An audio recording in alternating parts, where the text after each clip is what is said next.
വായന മാസാചരണത്തോട് അനുബന്ധിച്ച് Panangad north AUP school വിദ്യാരംഗം കുട്ടികൾക്കായി നടത്തിയ കത്തെഴുതാം സമ്മാനം നേടാം എന്ന പരിപാടിയുടെ വിജയെ കണ്ടെത്താനുള്ള തപാൽ പെട്ടി പൊട്ടിച്ചപ്പോൾ കണ്ണ് നനയിച്ച ഒരു കത്ത് അധ്യാപകരുടെ ശ്രദ്ധയിൽപ്പെട്ടു.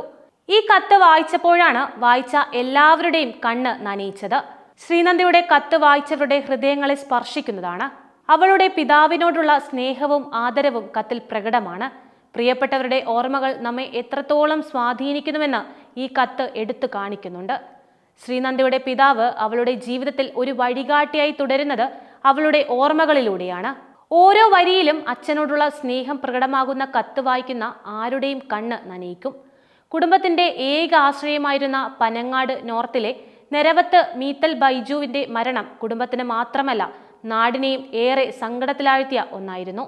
2024 ഏപ്രിൽ 10 ബൈക്ക് അപകടത്തിൽ വിട്ടുപോയ അച്ഛൻ വായിക്കാൻ വേണ്ടിയാണ് മകൾ ശ്രീനന്ദ മറ്റൊരു ലോകത്തിരിക്കുന്ന അച്ഛന് കത്തെഴുതിയത്.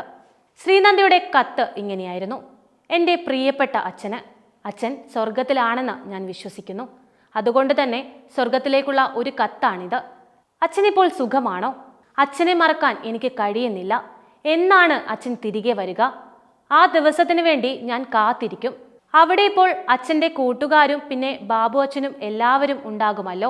പക്ഷേ ഞങ്ങൾക്കാർക്കും ഇവിടെ സുഖമല്ല, അച്ഛനില്ലാത്തത് കൊണ്ട്. എന്തായാലും അച്ഛന് സുഖമല്ലേ, അത് മതി എനിക്ക്. എപ്പോഴെങ്കിലും ഒരിക്കൽ ഞാൻ എൻ്റെ അച്ഛനെ കാണും.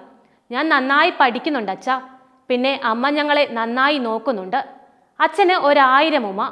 ബാക്കി വിശേഷങ്ങൾ ഞാൻ പിന്നെ എഴുതാം എന്ന് അച്ഛൻ്റെ സ്വന്തം ശ്രീമോൾ.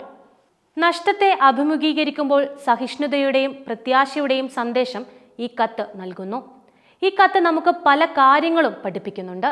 പ്രിയപ്പെട്ടവരെ ഓർത്ത് സൂക്ഷിക്കുന്ന ഓർമ്മകൾ നമുക്ക് ശക്തി നൽകുന്നു. സ്നേഹം നമ്മെ ബന്ധിപ്പിക്കുന്നു. നമ്മുടെ ജീവിതത്തിൽ ഒരു പ്രധാന പങ്ക് വഹിക്കുന്നു. പ്രിയപ്പെട്ടവരുടെ പിന്തുണ നമുക്ക് ആശ്വാസം നൽകുന്നു, പ്രത്യേകിച്ച് ദുഃഖസമയങ്ങളിൽ.